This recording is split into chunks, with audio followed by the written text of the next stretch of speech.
Doctor Kalam साहेब एका कार्यक्रमात विद्यार्थ्यांशी संवाद साधत होते। त्यावेळी विद्यार्थ्यांनी त्यांना काही प्रश्न केले होते आणि डॉक्टर कलाम सरांनी जी त्यांना उत्तरे दिली त्यात त्यांचे सुंदर व्यक्तिमत्व दिसून येते। भारतातील मोठ्या मोठ्या व्यक्ती त्यांना आपले प्रेरणास्थान मानतात आणि जसे की संदीप सरांनी सांगितल्याप्रमाणे विद्यार्थ्यांसाठी त्यांच्यासारखे प्रेरणास्थान या जगात दुसरे कोणी नाही। Doctor APJ Abdul Kalam students के लिए उनसे बड़ी इंस्पिरेशन इस पूरी दुनिया में कोई नहीं है। म्हणूनच प्रत्येक विद्यार्थ्याने हे स्पीच जरूर ऐकावे। तर आज पुन्हा शब्द सगळे कलाम सरांचे असतील, आवाज फक्त माझा असेल। मी फक्त आवाज देऊन मराठी भाषेचा वापर करून एकदम सोप्या भाषेत हे स्पीच आपल्या समोर घेऊन येत आहे। चला तर वेळ न घालवता चालू करूया। ठीक आहे, आता आपण मला प्रश्न विचारा। फक्त 5 प्रश्न आपण घेणार आहे। कोणाकोणाला विचारायचे आहे? ठीक आहे, प्रश्न काय आहे लवकर सांगा। Good evening sir.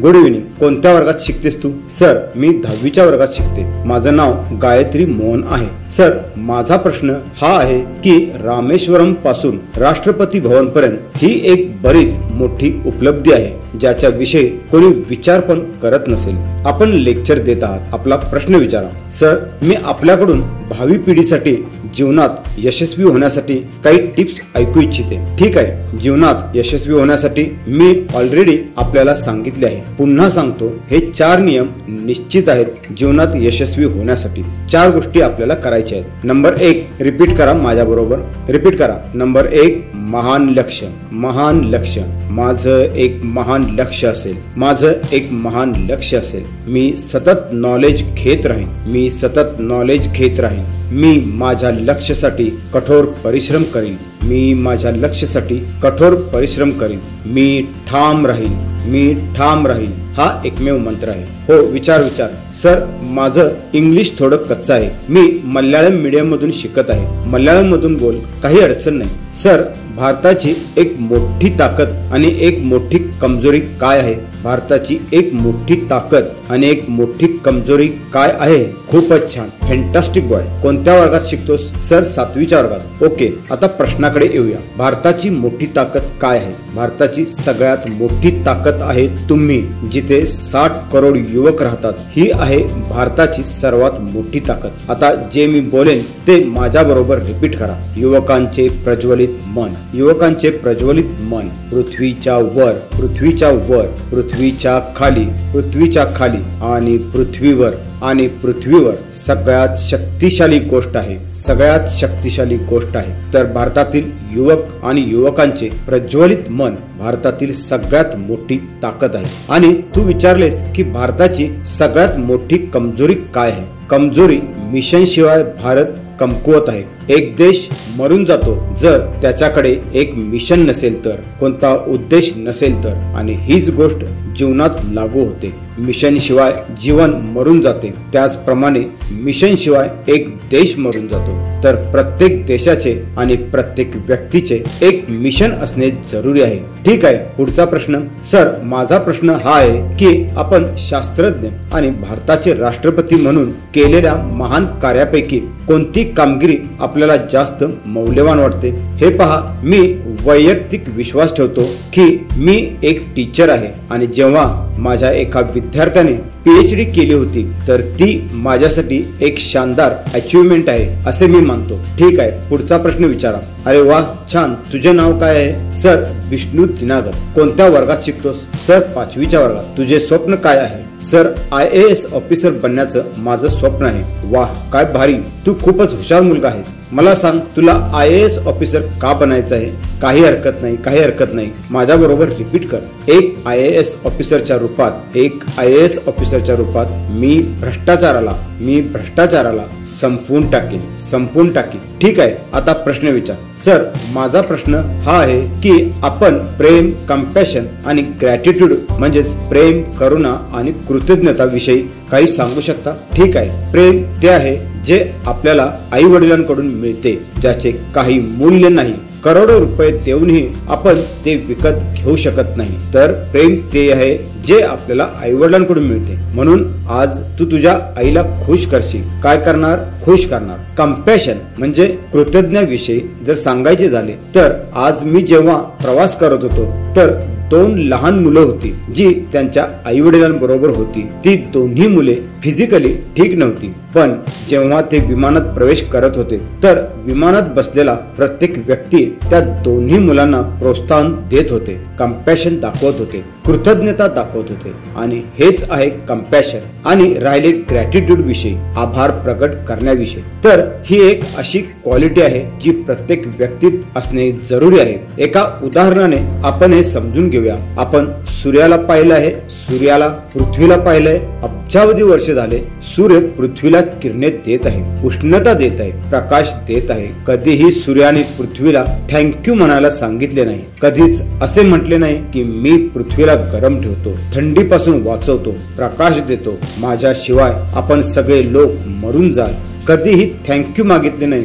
आणि अब्जावधी वर्षात एक दिवस पण असा गेला नाही की सूर्याने आपला प्रकाश दिला नाही.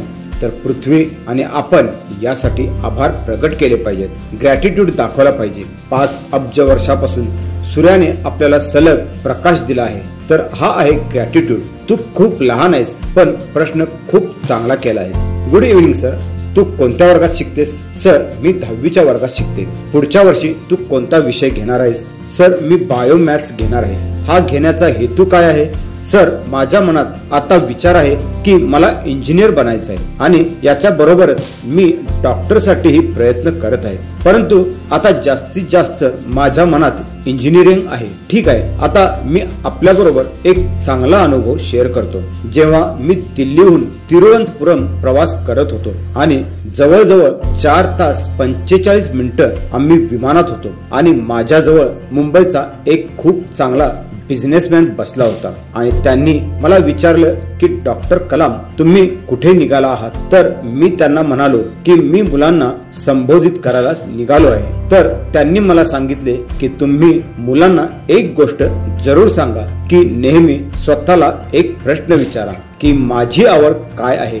बऱ्याच मुलांचे पालकांना असं वाटतं की माझा मुलगा इंजिनियर बनू दे, डॉक्टर बनू दे, सायंटिस्ट बनू दे. परंतु महत्वाचं हे आहे की मुलांचं स्वप्न काय आहे आणि त्याच्या स्वप्नाचा नेहमी आदर केला पाहिजे. म्हणूनच मी जिथे पण जातो, ज्या पण मुलांना भेटतो, त्याला मी हे जरूर विचारतो की तुझे स्वप्न काय आहे, तुझे ध्येय काय आहे, तू काय करत आहेस आणि का करत आहेस. ठीक आहे, आता तू तुझा प्रश्न विचारू शकतेस. सर, माझा प्रश्न हा आहे की आपण नेहमी या गोष्टीवर जोर दिला आहे की तरुणांचे देशाच्या विकासात एक मोठं योगदान असते. तर आपण आम्हाला हे सांगू शकता की आम्ही देशाच्या विकासात आमचे योगदान कसे देऊ शकतो? हे पहा, माझ्याकडे सर्व विद्यार्थ्यांसाठी एक सूचना आहे की जोपर्यंत आपण एक विद्यार्थी आहात तर आपलं फक्त एकच काम आहे आणि एकच उद्देश असलं पाहिजे आणि ते हे की आपल्या शिक्षणात श्रेष्ठता प्राप्त करणे.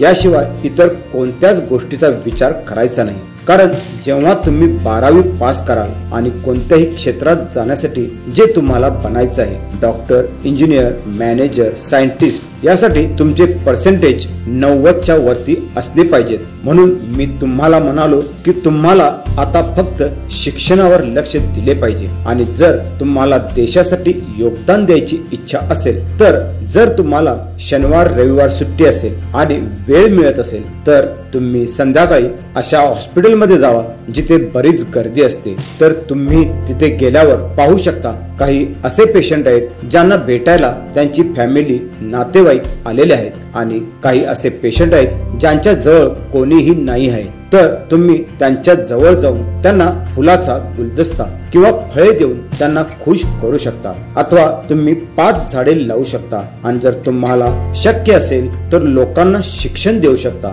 तुम्हाला लोकांना उच्च शिक्षण दिले पाहिजे. ही कामे तशी नंतरची आहेत, परंतु आता तुमचा फोकस फक्त शिक्षणावर असायला पाहिजे. ठीक आहे, पुढचा प्रश्न. सर, माझा प्रश्न हा आहे की आपल्या देशात ब्रेन ड्रेन एक बरीच मोठी समस्या आहे. आपल्या देशातील बरेच प्रतिभाशाली तरुण विदेशात जाऊन सेटल होत आहेत, जे आपल्या देशासाठी भरपूर नुकसानकारक आहे.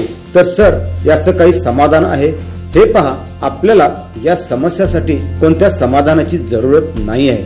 कारण ब्रेन ड्रेन कोणती समस्या नाही आहे, यासाठी तुम्ही काळजी करू नका. कारण भारतात अब्जावधी लोक राहतात ज्यातून प्रत्येक वर्षी वेगवेगळ्या क्षेत्रातून जवळजवळ 30 लाख विद्यार्थी बाहेर पडतात आणि त्यातून 5 ते 10 हजार विद्यार्थी परदेशात गेले तर इतका काही फरक पडत नाही. कारण जसे भारतातून तरुण विदेशात जातात तसेच कितीतरी लोक विदेशातून भारतात येतील, ज्यातून ज्ञानाची देवाणघेवाण होईल आणि ही काय चुकीची गोष्ट नाही आहे. आणि म्हणून माझ्यानुसार ब्रेन ड्रेन काही मोठी समस्या नाही आहे, परंतु हा जर कोणती समस्या आहे अथवा हे म्हणूया की कोणत्या गोष्टीची जरूरत आहे तर ही आहे की आपल्या देशात महान वैज्ञानिक प्रयोगशाळा जरूर असायला पाहिजेत, ज्यामुळे जसे आपण आता विदेशात जाऊन शोध करतो आहे तसे विदेशातून वैज्ञानिक येऊन भारतात शोध करू शकतील.